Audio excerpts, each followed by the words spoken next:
বিশ্বকাপের জয়ের উল্লাসে মেতে উঠলেন লামিন ইয়ামালের ছোট ভাই। অন্যদিকে স্বপ্ন ভাঙার বেদনায় কান্নায় ভেঙে পড়লেন কিলিয়ান এমবাপ্পের ছোট ভাই। এমন দৃশ্য সত্যি চোখে লেগে থাকার মতো। একদিকে ভাইয়ের বাঁধ ভাঙা উল্লাস, অন্যদিকে চোখে পানি ধরে রাখতে না পেরে কান্নায় ভেঙে পড়ছে। ফ্রান্সকে 2-0 গোলে হারিয়ে ফাইনালের টিকিট নিশ্চিত করেছে স্পেন। আর এই ম্যাচে লামিন ইয়ামাল ও কিলিয়ান এমবাপ্পের ছোট ভাইয়ের সেই আবেগ গণন মুহূর্তর ভিডিও দ্রুতই ছড়িয়ে পড়ে সোশ্যাল মিডিয়ায়। কি হয়েছিল তখন, চলুন দেখে নেওয়া যাক বিস্তারিত রিপোর্টে।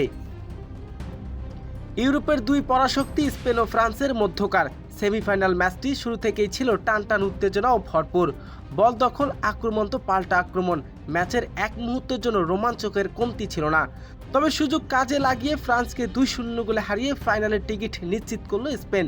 আর সেই সাথে স্বপ্নভঙ্গ হয় কিলিয়ান এমবাপ্পের নেতৃত্বে ফ্রান্সের। ম্যাচের শেষ বাঁশি বাজতে যখন স্পেনের শিবিরে উল্লাস আর ফরাসির শিবিরে তখন স্তব্ধ, ঠিক তখনই ক্যামেরার লেন্সে ধরা পড়ল এক অদ্ভুত দৃশ্য।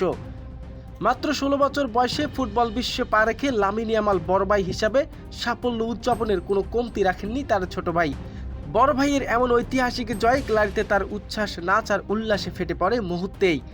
ঠিক তখনই উল্টো চিত্র দেখা গেল ফ্রান্সের ডাকআউট ও গ্যালারির অংশতে। বড় ভাই কিলিয়ান এমবাপ্পে ইউরোপের জয়ের স্বপ্ন এভাবেই যে ভেঙে যাবে হয়তো মেনে নিতে পারেনি তার ছোট ভাই। ফ্রান্সের পরাজয়ের পর চোখের পানি আর ধরে রাখতে না পেরে কান্নায় ভেঙে পড়লেন তিনি। ম্যাচের ফলাফলের চেয়ে সামাজিক যোগাযোগের মাধ্যমে আলোচনার কেন্দ্র হয়ে উঠেছে এই ভাইয়ের সম্পর্ক। এটাই ফুটবলের আসল সৌন্দর্য। কেউ ভাইয়ের জন্য গর্বে বুক ফুলে উল্লাসে মেতে উঠেছে, আবার কেউ পরাজয়ের বেদনায় অশ্রু ঝরা চোখেই কান্নায় ভাসাচ্ছে।